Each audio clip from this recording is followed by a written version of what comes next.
This is War Room Moments, the show that takes you around the world to share interviews with some of the most successful and most relevant people on the planet, hear their stories, and get the most important business lessons they have learned on their road to success, and get exclusive advice on how to implement their success into your life and business. War Room Moments is brought to you by the Strategic Advisor Board. Here's your host, Jason Miller. Hey, welcome to today's episode of War Room Moments. My name is Jason Miller. I'm your podcast host, and today I have Nicole with us today. Welcome to the show, and thanks for coming on, Nicole. Thank you, Jason. Great to be here. Awesome. Well, every episode you'll hear me say the same thing. I'm really horrible about introducing people, so introduce yourself to the audience and tell us what your superpower is.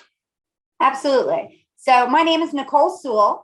I am a team dynamics whisperer and communications coach. My superpower is I see solutions where people see problems. What do I mean by that? Is that everything is a communication. Unless you're, Tom Hanks with Wilson on the deserted island, you're having a communication with animate objects, and there is so much space within there for it to go upside down. And really working with companies and individuals to realize the impact or the lack of impact of something they're trying to get across. So become an effective communicator, which, as you and I touched on, is oftentimes being, yes, a good listener, but know what you're listening for and how to make an appreciative inquiry, asking people questions to get yourselves to the same place. So yes, my superpower is helping people get the things they want done by effectively communicating to get there. Yeah. Well, I've talked a whole lot over the last 3 or 4 weeks about generational communication, right? Mm-hmm. And how that's affecting the marketplace and all. Not that we need to talk about that more, but kind of burned out on that conversation. But effective communication in the business dynamic, right? What are the trends you are seeing? What are the challenges CEOs are dealing with? Not just at the C-suite level, but at the lower management level. So communication really is how effective a leader you are, right? Mm-hmm. And if we look back even a few decades ago, your title granted you a certain amount of power and gravitas to have things go your way. And it was for everybody underneath you to figure out what the heck the leader just said. That has really changed. And what we're seeing is that companies that are really thriving are thriving because communication is working. That the C-level, but the even mid-management level, if you have anyone that you're leading, if you're really becoming a more effective leader because you're not only talking, you're listening. And so helping people to realize their message is only as effective as it is received, right? So we as individuals, and I'm sure you probably touched on this, was we communicate to others in a way that inherently makes sense to us. And in doing so, we take into account our intention, our feelings, our previous knowledge, our perspective. And then we give that to someone else without giving them that information per se. And if they don't have the same pace, need for detail or lack thereof that you have, it could land wrong. And then we look at someone else and we say, wait, I base totally what you said on your words and maybe your facial expression. So companies are having a lot of, let's just say, growing pains of coming back together again, right? After 2 years of a lot more remote than in person, now companies are now going hybrid or coming back completely. It does seem like people forgot how to talk to one another, back face to face, and how to respect that. So it's the concept of taking the golden rule, Jason, which is treat someone else how you would like to be treated. Kind, well-intentioned, but flawed, because that assumes the other person wants to be treated like you do. So we want to elevate that to treat the other person how they want to. Communicate to your employees, to your customers, to your higher ups. So all throughout all your work in the organization in a way in which they want to, and you will see outcomes soar. Yeah. Yeah. It's interesting when you talk about, or you hear that treat others like you would want to be treated, right? We look at that like it's a good thing, but in reality, or in today's environment, well, maybe not even today's environment, just any environment, right? There's not a whole lot of truth in that, really, Right. because, and I mean, I find myself saying it all the time. God, just treat others like you'd want to be treated, right? So it's like an old cliche, right? Well-intentioned, but flawed, right? Right. Yeah. Because that makes the assumption that someone wants to be treated like you. Goes back to actually the human experience, right? Is everybody has a starring role in their life. So you treat others how you want to because you're constantly, your perspective's on you. Great leadership, great communication is based upon actually broadening your perspective to others. Yeah, for sure. I know personally, because I spent 23 years in the military, led thousands and thousands of people, and that's a whole different model. But the one thing that always rang really true, to connect communication with purpose, direction, and motivation, right? Mm-hmm. So if you connected those things together and you gave people a reason to want to be a part of something that was bigger than themselves, right? Then it was just about getting the message across, right? Mm-hmm. So Mm-hmm. the message across in a way that made sense to a whole melting pot of people, right? So, because the military is a very melting pot, right? And that in itself, communicating effectively in that environment is a challenge, right? To like really at the end of the day, it's like, you're going to do this and just shut up, right? So it's a little different environment in the military environment sometimes, but not that it's a good thing.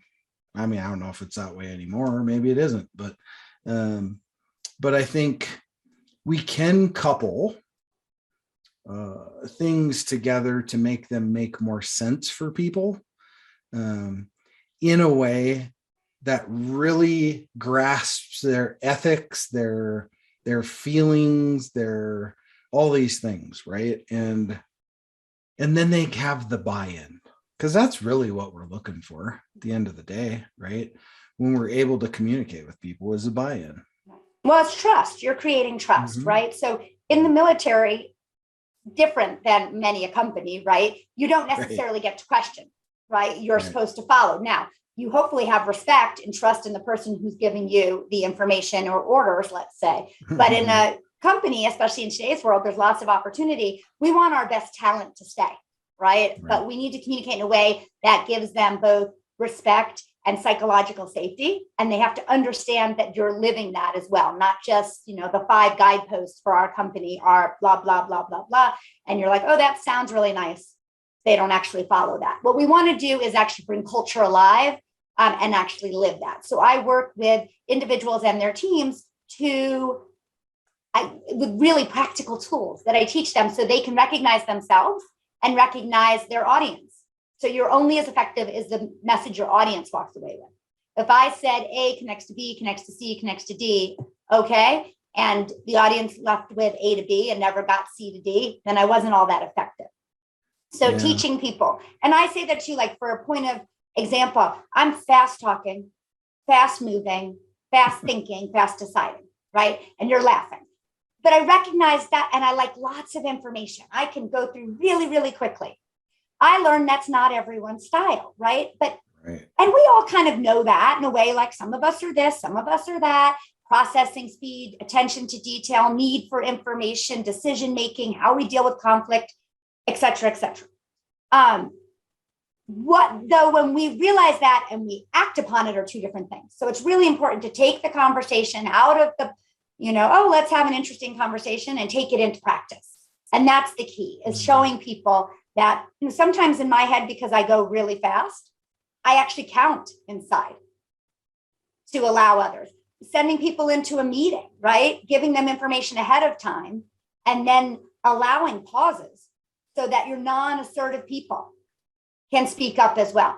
Because just because people are assertive, and that's not a bad thing, I don't think at all, but it doesn't mean you're getting a cross-section of your employees, your colleagues, to give you feedback. You're getting the people who move fast, think fast, that are naturally confident.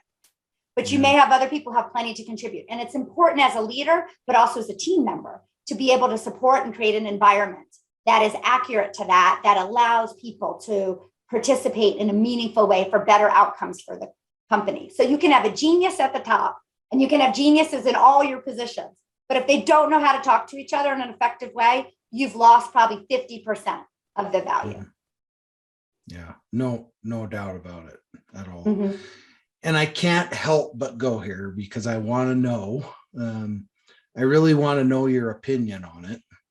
And that is the effective communication that's currently happening in our work environment today amongst the generations, right? Mm-hmm. I can't help but ask because it's important. And I think you can have a really good piece of insight on it. So if we look at the generations in the whole, they tend to prefer different types of communication. So we can look at that, right? Whether written on the phone, in person, by text, on an app, whatever it may be. Now, I always try to move away from generalizations and really focus into the person, but from looking at just intergenerational, it's actually the information that tends to come from younger generations tend to what we call fluid intelligence. It's more fact-based, more innovative, more dynamic and responsive to a question or issue. And as we move up the generations, we have more crystallized intelligence. And this is all out of a professor back at Harvard who talks about how the older generations actually have a lot more emotional intelligence and perspective. And if they don't talk to each other, we're losing kind of the platinum of them connecting. They're working in their silos. So it's so important to go in open, curious, right? Curious. Tell me what works for you. Ask people what works for you. And then try to honor what they tell you. So if you're an older generation talking to someone who's a millennial or younger, ask them and then honor that and vice versa. And you both will get so much more out of the value of the conversation. You'll both be better at your jobs, at your contributions. When we silo ourselves and just say, oh, they don't understand me, right? We write them off. Not only do the individuals not benefit from the interaction or the team itself, but the company's outcomes are not as good as they could be. The best companies out there are the ones that are with multi-generational employees and leadership and thriving from those places that they're learning. Yep. So this validates it because I've had probably just this little piece and segment conversation we just had right here. I have probably had at least 10 or 15 conversations around that on this podcast, and they are all the same. So at some point, right, we got to look at that and say, it's not a trend. It's not a trend. It's not just something a few people are saying. It's dug in. It is what it is. If you're a business, you better adapt or you're dead. Pretty much. And it's the same with your business, who your customers are, whether they're the general public of some sort or another business. They've got people at all different levels as well, right? We've got people at this point, the first time in history, of potentially 5 different generations working together, right? So, it's not a trend, and the companies that are thriving are the ones that are acting upon it, creating a culture in which supports diversity of style, diversity of communication, but also encourages cross-generational interactions and supports them with tools to do that. Right. Yeah, even we have a company that we work with. I won't name the company, but they're both basically they're late boomers, right? CFO and president of the company. They both own the company, 50% shareholders in the company. And it's like almost got to the point where they can't even communicate anymore because, they're both so stuck on either I'm right or I can do it better or this, that, or the other. And then they'll go weeks without talking to each other. And it affects the entire ecosystem all the way down. And it's almost like they need marriage counseling. Right? Well, they're both making a lot of, I'm sure, hardened in their positions because they're making a lot of assumptions about the other person, right? And their communication is broken down. So their ability to be open when they're having a conversation or an interaction is probably very limited. And so you need to actually break barriers by giving insights, right? Like what's really going on for each one of them. And not 100%, I don't try to be a Pollyanna, but I would say 90% of the time you can find common ground or common respect. Okay, I get why you see that differently than I do.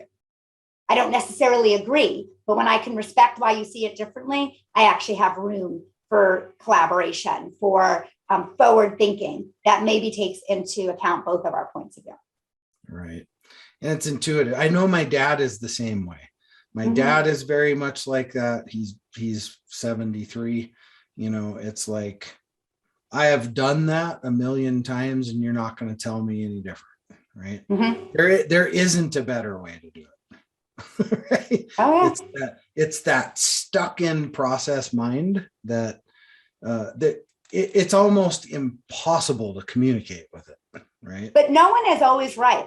Because life is dynamic. So even if you are right in that moment, fast forward a bit, you won't continue to be right because something becomes more right, let's say. Right. And so when we dig in, we actually limit ourselves and eventually we will be wrong. And I'm sure your dad would probably be out there being like, Nicole, but that's the truth, right? Is that eventually we need to lean into the dynamic nature of life and that no matter how right we are in a moment or how wrong we are, it will continue to change. So those that are open-minded and curious, and I know I've said it several times, are the ones that actually benefit the most. Yeah. And do the best for their companies. Like that's where people should be hiring. Are open-minded, curious, obviously smart and capable, that goes without saying, but open-minded and curious, they'll work the best with others. They'll continue to grow in their jobs and they'll be inspiring leaders to new employees. Right. I know I've said this many times to many people, and that is like, I have a 3-year-old and going to be 4 and 6. And, that generation is going to be 20 times smarter than me. I hope so. They're very intuitive. I mean, my 4-year-old knows functions on my iPhone that I didn't even knew were there. They're willing to experiment. I would say that generation, I have children as well. They're a bit older for sure. And they're more open-minded. They've grown up in a totally different dynamic. They don't necessarily have to agree, but they don't have such strong opinions on things they don't feel impact them. And so they're willing to explore, they're willing to experiment, they're willing to have conversations and all right, I don't have to be right. I don't have to agree with you, but I don't have to be right. Right. Very different place. Yeah. And that is an excellent takeaway right there. Okay. You don't always have to be right and you don't always have to agree, but there is always a middle ground, right? There can always be a middle ground. And remember, life is not perfect. So we're not looking for perfect. We're looking for good and keep improving upon that. Yeah. Well, you'll be really disappointed if you think there is. Be a very disappointing life for you. For sure. Well, great. Well, hey, just to kind of segue things into this is, I like to talk about business struggles to create we're trying to create a war chest of business struggles to help young, business owners, entrepreneurs, CEOs. So I often like to ask, out of your 20-gallon bucket of, business struggles, what's one thing you could pluck out of there and give some advice to a young CEO coming up into this world and say, look, this is a mistake. I don't believe in mistakes. This is a lesson I learned. And this is how I overcame that struggle. I very much could point to the idea that you go in as an entrepreneur and you have something you want to offer the world. And you have this idea of how you're going to do it. Be very open to what you get back. Look very closely for where that intersection is between what you're so passionate about, what you're so good at, right? Your superpower, and what the market is interested in, what people want to pay you for, and be open to pivoting in that. Many an entrepreneur, myself included, felt the pain of like, I am great at this. I want to offer this. This is a great idea. You'll all be better for this. And I have to be honest, about 15 clients through, I pivoted what I was doing to better serve actually clients. And then they just kept coming in bucketfuls. So not getting stuck. Where you talked before about somebody being stuck in their position with regards to communication, I'm really saying, don't get stuck in your position about what you're there, where your impact is. Be open for that intersection between those three things to keep moving a bit or maybe a lot as you get feedback where you're most effective, and then be the best at it. Be great at where you're most effective and get real excited about it. But don't get yourself stuck early on, because entrepreneurship, for sure, especially young entrepreneurship, is a constantly moving target.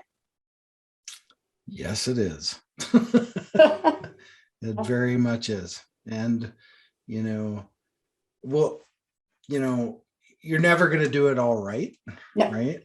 But the good thing I love about having forums like these, right, is that's a very powerful thing to give right there. Mm-hmm. Right. Mm-hmm. And that is an arrow somebody doesn't have to take. Right. If they and follow. It's not failure. Right. Or that expression, I think it's very end now, right? Failing forward. When you take what you've learned to pivot or adapt into something else, right? And so I learned from it.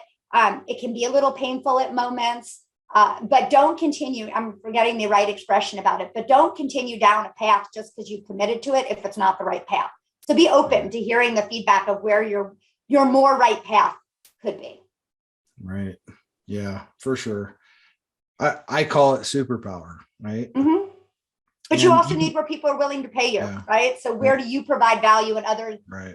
For me, it's in companies' opinions. And I definitely, I've never been so busy. So I know that I provide a lot of, value where I am.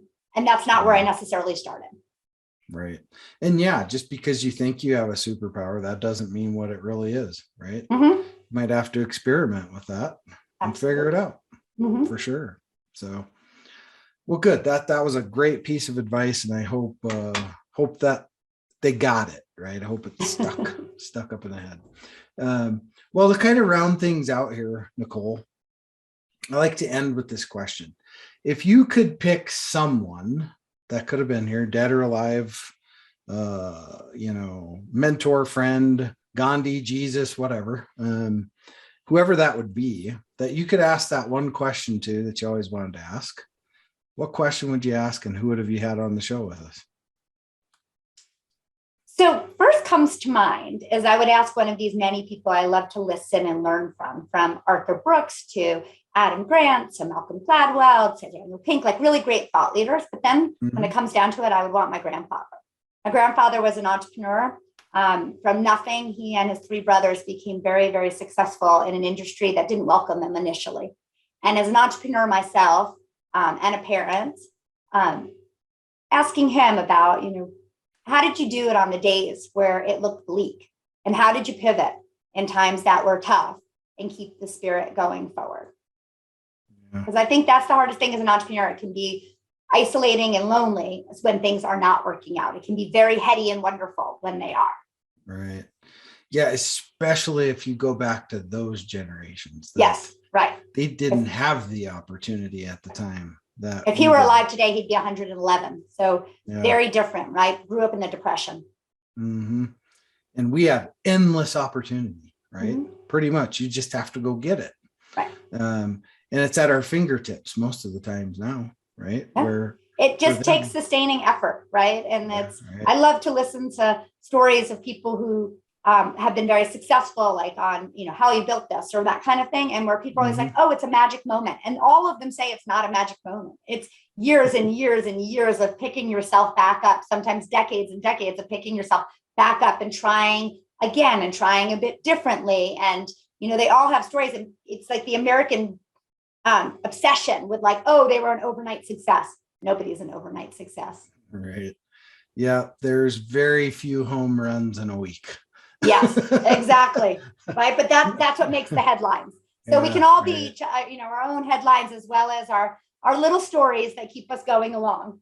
Yeah, that's right. For sure. Well, hey, Nicole, thank you for being here. How do people get in touch with you to work with your genius? Oh, thank you. All right. Prepare yourself. This wasn't a genius move. So this is probably another thing. Name your website really simply. Mine is actually, my business is called Sailors, like a sailor on the high seas. Sailors Sweet Life. There's meaning to it, but real quick, I think everybody, both professionally and personally, can have a sweet life, but there's tricks and tips. And one of them is not getting stuck and how to move through when you feel that way. But it's sailorsweetlife.com. You can email me anytime at info@sailorsweetlife.com. You can find me on Instagram or Facebook or Twitter or LinkedIn on all those things. And my full name is Nicole, and Seawell is like being on the sea, Seawell. Very good. Awesome. Well, I appreciate you taking your time today to be in the moment with this small period of my life. That means something. We all have the same amount of hours every week, and I appreciate you taking this hour to be with me. Well, thank you so much. And yes, time is our most precious and limited resource. We should use it well. It is, for sure. Thanks again. Thank you, Jason. Awesome. Well, hey, thank you for attending today's episode of War Room Moments. Remember, dream it, believe it, and achieve it. My name is Jason Miller. I'm your podcast host, signing off. Thanks for listening to War Room Moments with your host, Jason Miller. Please leave your feedback and visit strategicadvisorboard.com to get the latest and greatest business advisement on the planet. Follow us on social media for updates, and we'll see you on the next episode.